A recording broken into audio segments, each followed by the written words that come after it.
Hi అండి, ఎలా ఉన్నారు? ఈరోజు మీ అందరికీ ఉగాది శుభాకాంక్షలు. ఎందుకని అందరూ ఫెస్టివల్ కదా బిజీగా ఉండుంటారు. మాలాంటి వాళ్ళు వచ్చి మిమ్మల్ని డిస్టర్బ్ చేస్తూ ఉంటే మీ పనులు ఆగిపోతుంటే మళ్ళీ అవి కొనుక్కోండి ఇవి కొనుక్కోండి అని వీడియోలు చేసిన వాళ్ళందరి వల్ల మనం ఏం కొనుక్కోలేకపోయాం పండగకి అని చెప్పి మీరందరూ ఆలోచించాల్సి వస్తుంది. అందుకోసం కొంచెం లేట్ అయింది. టాపిక్లోకి వెళ్ళిపోతే మన సబ్స్క్రైబరు ఒకరు అడిగారు, మేడం యాంగ్జైటీ ఎక్కువ అవుతుంది, ఏదైనా ఊరు వెళ్ళాలంటే ఎక్కువగా ఆ, ఆలోచించాల్సి వస్తుంది, ఏదో జరిగిపోతుంది అని చెప్పి భయం వేస్తుంది, దీని అంతటికి పరిష్కారాలు ఏంటి అని అడిగారు ఒక మేడం. మేడం, ఖచ్చితంగా మన అందరి జీవితాల్లో ఈ యాంగ్జైటీ అనేది ముడిపడి ఉంది. ముఖ్యంగా చెప్పాలంటే లేడీస్కి పండగ వచ్చిందంటే చాలు విపరీతమైన యాంగ్జైటీ ఎక్కువైపోతుంది. టయానికి లేవగలుగుతామా లేదా, పెట్టగలుగుతామా లేదా, చేయగలుగుతామా లేదా, అన్ని పిండి వంటలు చేసి దేవుడికి నైవేద్యాలు పెట్టాలి. ఉగాది అంటే నైవేద్యాలు ఎక్కువ ఉంటాయి. అందుకని ప్రతి దానికి యాంగ్జైటీ ఎక్కువైపోయి మనుషుల్లో టెన్షన్కి ఎక్కువ గురవుతున్నారు. రెండోది, బస్సు ఎక్కేటప్పుడు కూడా అడుగుతున్నారు. నిజంగా బస్సు టైం అవ్వకముందే బస్సు ఎక్కేయాలనిపిస్తుంది. బస్సు రాకముందు ట్రైను కారులో వెళ్ళాలన్నా కూడా విపరీతమైన ఒత్తిడికి గురవుతున్నారు లేడీస్. ఎందుకంటే హార్మోన్ ఇంబ్యాలెన్స్ ఒకటి, వెనకాల ఉండి ధైర్యంగా చెప్పేవాళ్ళు లేకపోవడం, వెనక బ్యాక్ బోన్ సపోర్టు చాలా మనుషులకు ఇంపార్టెంట్ అని, ఒక సిస్టర్ కానీ మదర్ కానీ లేకపోతే ఒక బ్రదర్ కానీ ఫ్రెండ్స్ కానీ ఎవరైనా మనం వెళ్తున్న టైంకి ఏం పర్వాలేదు, మనం ఉన్నాం కదా వెళ్దాం, మనం ఉన్నాం కదా చేద్దామనే ఇది కరువు అవుతుందేమో మనకి. అప్పుడప్పుడు అయినప్పుడే మనం బ్యాలెన్స్ తప్పుతున్నామేమో అనిపిస్తూ ఉంటుంది. నా విషయంలో కూడా అప్పుడప్పుడు జరుగుతుంటాయి. ఎప్పుడు జరుగుతాయంటే నా విషయంలో నాకు ట్రైన్ జర్నీ అంటే చాలా భయం అండి. అసలు ట్రైన్ చాలా రేరుగా ఎక్కుతాను. ఆ ట్రైన్ ఎక్కాలన్నప్పుడు నా వల్ల అయితే అసలు అవ్వదు. ఎంతమంది ఉండి వెనకాల ఏం చెప్పినా 2-3 సార్లు ఒక ట్రైన్ ఎక్కుంటాను. ఒకటి షిరిడి వెళ్తానికి ఒకసారి, ఎప్పుడు 5 ఇయర్స్ క్రితం, మొన్న మా బాబాయ్ చనిపోయినప్పుడు రీసెంట్గా ఆ ట్రైన్ దిగే లోపల నేను పడే ఒత్తిడి చాలా ఎంతగా ఉంటుంది. ఫ్లైట్ అయినా కార్ అయినా ఎన్ని రోజులైనా జర్నీ చేసేస్తాను. నైట్ టైము మిడ్ నైట్ నేను ఒక్కదాన్ని ఉన్నా కూడా కార్లో జర్నీ చేయగలుగుతాను, కానీ ట్రైన్ జర్నీ నా వల్ల కాదు, నేను చేయలేను. అలాగే మేడం ఇంకోటి అడుగుతున్నారు, ఏదో జరిగిపోతుందని ఒత్తిడిగా ఉంటుంది మేడం, దీనికి పరిష్కారం ఏంటి అని. నిజమే మేడం, అందరికీ ఈ మధ్యకాలంలో కొంతమందిని చూస్తున్నాం. పిల్లలకి ఏమైనా అవుతుందేమో, బయటికి వెళ్తే హస్బెండ్కి ఏమైనా అవుతుందేమో, లేదంటే మనకేమన్నా యాక్సిడెంట్ అవుతుందేమో, ఏదన్నా. ఇప్పుడు వాళ్ళ భూకంపం చూసాం నిన్న, మనకి అనిపిస్తుంది అమ్మయ్య 3rd ఫ్లోర్లో 2nd ఫ్లోర్లో ఉంటాం, గబగబా దిగేయచ్చు. ఈ 14-16 ఫ్లోర్లో ఉంటే ఎలా దిగలుగుతాం, అప్పుడు ఏంటి పరిస్థితి అని చెప్పి అనిపిస్తుంటుంది. దీన్ని బట్టి ఏమర్థమైందంటేనండి, నాకు కొన్ని వీడియోలు చూస్తుంటే బ్యాంకాక్ వీడియోలు, వాళ్ళ భూకంపం వచ్చినప్పుడు వాళ్ళ వీడియోలు, వాళ్ళు ఏ బట్టలు అయితే ఉన్నాయో చక్కగా ఆ బట్టలు వేసేసుకుని గబగబా బయటకు రోడ్ల మీదకి వచ్చేసారు. మనం కూడా 24 గంటలు రెడీ అయిపోయి ఇంట్లో కూర్చోవాలి, ఏది వస్తే అది గబగబా బయటికి వెళ్ళిపోయేట్టు. అంతేగాని నైటీలతోనూ నైట్ డ్రెస్సులతోనూ ఉంటే మళ్ళీ రోడ్ల మీద వాళ్ళకి బట్టల షాపుల దగ్గరికి వెళ్ళి బట్టలు కొనుక్కుని చేసుకుంటున్నారు. వాళ్ళకైతే ఫుట్పాత్ మీద తిరుగుతున్నాయి కాబట్టి. ఇవన్నీ చూస్తుంటే యాంగ్జైటీ పెరుగుతూనే ఉంటుంది మనుషుల్లో. ఆ యాంగ్జైటీని ఎలా కంట్రోల్ చేసుకోవాలి అంటే చిన్న సింపుల్ అండి, ఏమీ ఇబ్బంది పడాల్సిన అవసరం లేదు. మనతో పాటు ఇంతమంది ఉన్నారు కదా, మనకి ఏదన్నా అయితే మనకి సపోర్ట్ ఇవ్వడానికి మనుషులు ఉన్నారు కదా. మన వెనకాల ఎంత బలం ఉంది మనకి, ఎంతమంది అయినా మనకి సపోర్ట్ ఇస్తారు. మనం వెళ్ళి 10 మందిలో మాకు ఈ బాధ ఈ కష్టము ఈ ఇబ్బంది అని చెప్తే మనకి ఆదుకునే వాళ్ళు ఉన్నారు కదా అని చెప్పి ఒక ధైర్యం తెచ్చుకోండి. లేదు అంటే ఫ్రెండ్స్తో పంచుకోండి. మీ లోపల ఏమనిపిస్తుందో అది ప్రతిదీ మీ ఫ్రెండ్స్కి చెప్తే వాళ్ళు కొంచెం తీసేస్తారు. ఎక్కువ బంధువుల దగ్గర చెప్పుకోమాకండి, దగ్గర వాళ్ళు కజిన్స్ లేకపోతే అన్నదమ్ముల దగ్గర చెప్పుకోండి. కాబట్టి కనపడ్డ ప్రతి బంధువు దగ్గరికి వెళ్ళి నాకు యాంగ్జైటీ అంటే వాడిపోయి ఇంకో రకంగా చెప్తుంటాడు ఇంకోళ్ళకి. అందుకని లేడీస్ విషయంలోనే ముఖ్యంగా ఎక్కువగా జరుగుతున్నాయి ఇవన్నీ. పండగలు అంటే పాపం లేడీస్ చాలా, అబ్బా ఎందుకు వచ్చారా బాబు ఈ పండగలు.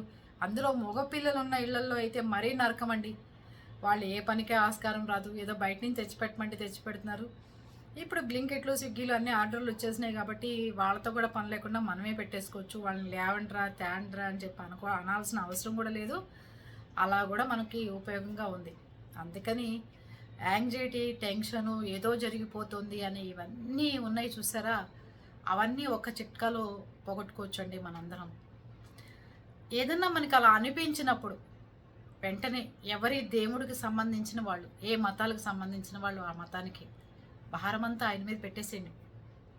నువ్వు ఏం ఏం చేస్తావు నువ్వే చేసేసి బాబా, నీకే వదిలేస్తున్నాను, మీ ఇష్టమైన దేవుణ్ణి మీరు, నీకే వదిలేస్తున్నాను ఈ భరోసా, నీకే వదిలేస్తున్నాను ఇదంతా, నా భారం నా బాధ్యత అంతా తీసుకోవాల్సి నువ్వే అని చెప్పి వదిలేసేయండి. దేవుడు గుడి దగ్గరికి వెళ్ళి 15 నిమిషాలు ప్రశాంతంగా కళ్ళు మూసి కూర్చుని ఆ బాధ్యత ఆయనకి అప్పచెప్పేయండి. 2 నిమిషాల్లో మీకు పరిష్కారం కనపడుతుంది.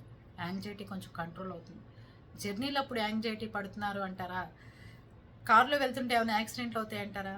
ఏమైనా భయపడుతున్నారా? అన్నీ మనకిప్పుడు ఎయిర్ బ్యాగ్స్ వచ్చినాయి. మన కార్కి ఏదైనా అయినా కూడా బ్యాగ్స్ ఓపెన్ అవుతున్నాయి, బతుకుతున్నాం. లేదు పంచర్ పడినా నడి రోడ్డు మీద ఆగిపోయినా కూడా బోళ్ళు మంది హెల్ప్ చేసేవాళ్ళు ఉన్నారండి సమాజంలో, తెలిసిందా? అలాంటి మంచి వ్యక్తులు ఇంకా బతికే ఉన్నారు. పరిగెత్తుకొచ్చి రోడ్డు మీద ఏది జరిగినా దగ్గరుండి చూసుకునే మనుషులు బోళ్ళు మంది ఉన్నారు. టెన్షన్ తీసుకోమాకండి. పిల్లలు స్కూళ్ళకి వెళ్ళి వచ్చినప్పుడు ఏమైనా జరుగుతుందా అని కంగారు పట్టడం, ఆ యాంగ్జైటీని కంట్రోల్ చేసుకోవాలి అంటే పిల్లలకే మీరు మెలకువలు నేర్పండి. రే నాన్న, మీరు ఇలా ఉంటే ఇలా ఉంటుందిరా, పరిస్థితి ఇలా ఉంటుంది, నేను కంగారు పడుతున్నాను, మీరు ఎక్కడున్నారో నాకు ఒక ఫోన్ చేయండి అని పిల్లలకి చెప్పండి. హస్బెండ్ల విషయానికి వస్తే మనకంటే వాళ్ళే పెద్దవాళ్ళు కదండి. మనం ఎలా ఉన్నామో అని వాళ్ళకి కంగారు పడాలి, కానీ వాళ్ళు ఎలా ఉన్నారో మనం కంగారు పడాల్సిన అవసరం లేదు. ఎందుకంటే వాళ్ళకి చాలా మందితో టచ్లో ఉంటారు, అందరూ తెలుసు వాళ్ళకి, ఎలా ఎవరితో ఉండాలో తెలుసు, ఎలా జర్నీ చేస్తే బాగుంటుందో తెలుసు. అందుకని నాకు టెన్షన్ ఎక్కువగా ఉంటుంది, మీరు బయటికి వెళ్ళినప్పుడు కొంచెం ఫోన్లో టచ్లో ఉండండి అని చెప్పండి, సర్దుకుంటారు. ప్రతి ఒక్కరితో ఓపెన్గా చెప్పండి, ఇలా అనిపిస్తుంది నాకని, పిల్లలతో, హస్బెండ్తో, ఇంట్లో వాళ్ళతో, అంతవరకే. ఓకేనా? పండగలప్పుడు మాత్రం మహిళలు చాలా చాలా టెన్షన్ పడుతున్నారు. దీనికి ఒకటే పరిష్కారం, అవుతుందా పని అవుతుంది, లేదంటే చక్కగా ఏదో ఒక టెంపుల్కి వెళ్ళిపోతే శుభ్రంగా దేవుడి గుడిలో కూర్చొని కాలక్షేపం చేసుకుని ప్రసాదం తినేసి ఇంటికి వచ్చేసామంటే ఆ పూట పండగ అయిపోతుంది. దానికోసమని మీ హెల్త్లు పాడు చేసుకోమాకండి. ఇవాళ కూడా మార్నింగు మా సర్వెంట్కి చెప్పాను, అమ్మ వంట మనిషి వస్తానందా, ఇవాళ పండగ కదా అని. బోల్డ్ నైవేద్యాలు పెట్టాలి, కంపల్సరీగా రావాలి, రాలేదనుకో మనకి పిఠాపురం దగ్గరే చక్కగా ఏదో ఒక ఆశ్రమానికి వెళ్ళిపోయి సేవ చేసినట్టు ఉంటుంది, మనం కూడా అక్కడ ప్రసాదం తిని వచ్చినట్టు ఉంటుంది. నాకైతే ఇబ్బంది ఏం లేదు, నేను ఇట్లాంటి టెన్షన్స్ ఏం పెట్టుకొని వాళ్ళు రాలేదా వీళ్ళు రాలేదా, ఆ పనులు అవ్వా ఈ పనులు అవ్వా అని ఇట్లాంటి టెన్షన్స్ మన మధ్యలో అసలు ఉండవు అని చెప్పాను. అంతే కదండి. బయట నుంచి ఆర్డర్లు కూడా పెట్టుకోవచ్చు, కానీ ఇవాళ పండగ కాబట్టి టెన్షన్ ఎక్కువ తీసుకోకుండా లేడీస్ చాలా పీస్ఫుల్గా పనిచేసుకోవచ్చు. ఇప్పుడు అందరూ 4 బర్నర్స్ ఉన్న స్టవ్ కొనుక్కుంటున్నారు. ఒకేసారి అన్ని వంటలు, ఒకేసారి అన్ని కూరలు కట్ చేసేసుకోవడం, అన్ని కుక్కర్లో 4 ఉడుకుతుంటాయి. మళ్ళీ ఆ 4 ఉడికే లోపల మీరు ఇంకో 4 ఐటమ్స్ రెడీ చేసుకోవచ్చు. చాలా సింపుల్ మార్గాలు ఉన్నాయి. నాకంటే మీకు ఎక్కువ బాగా తెలుసు, తెలిసిందా అండి?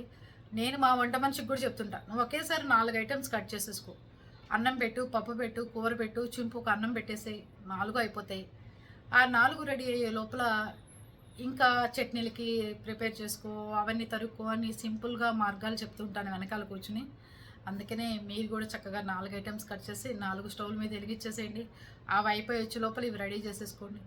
ఇది అయిపోయే లోపల ఒక దాంట్లోనే తిరగమూత పెట్టేసేయండి బాండీలో, అది అన్నిటికీ ఉపయోగపడిపోతుంది. చక్కగా 4ంటికి ఆ పైన డైనింగ్ టేబుల్ మీదకి వెళ్ళిపోతాయి. హాఫ్ అన్ అవర్లో వంట చేసేయచ్చండి ఎంతమంది మనుషులకైనా. మనమేం స్టవ్ మీద కూర్చొని ఉడకక్కర్లేదు కదా, కుక్కర్లు, రైస్ కుక్కర్లు ఇలాంటివే ఎక్కువ పని చెప్తున్నాం కాబట్టి మనం హాఫ్ అన్ అవర్లో ఎంత పెద్ద వంట అయినా చేసేసుకోవచ్చు, అన్నీ రెడీగా ఉంటాయి. అవునా? యాంగ్జైటీ పడకండి, టెన్షన్ తీసుకోమాకండి.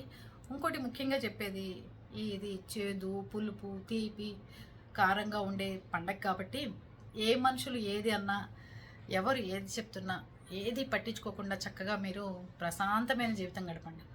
వాళ్ళు అలా అన్నారు, వీళ్ళు అన్నారు, ఆ బంధువులు ఇలా మాట్లాడారు, ఈ బంధువులు ఇలా మాట్లాడారు, అన్నీ పక్కకి పెట్టేయండి. మాట్లాడిస్తారా చక్కగా మాట్లాడండి, కోపాలు వచ్చాయా సైలెంట్గా ఉండండి, ఏదైనా చిరాకు పడుతున్నారా నవ్వుతూ సమాధానం చెప్పండి. అన్నీ సైలెంటే దేనికైనా పరిష్కారానికి మార్గమని నేను కూడా అనుకుంటున్నాను. మీరేమనుకుంటున్నారో కామెంట్ రూపంలో చెప్పండి. హ్యాపీ ఉగాది అందరికీ. ఎందుకు అంటే యాంగ్జైటీ అనేది ప్రతి మనిషిలోనూ ఎక్కువైపోతుంది. ప్రతి మనిషిలోనూ యాంగ్జైటీ ఒక చాప కింద నీరులాగా ప్రవహిస్తుంది.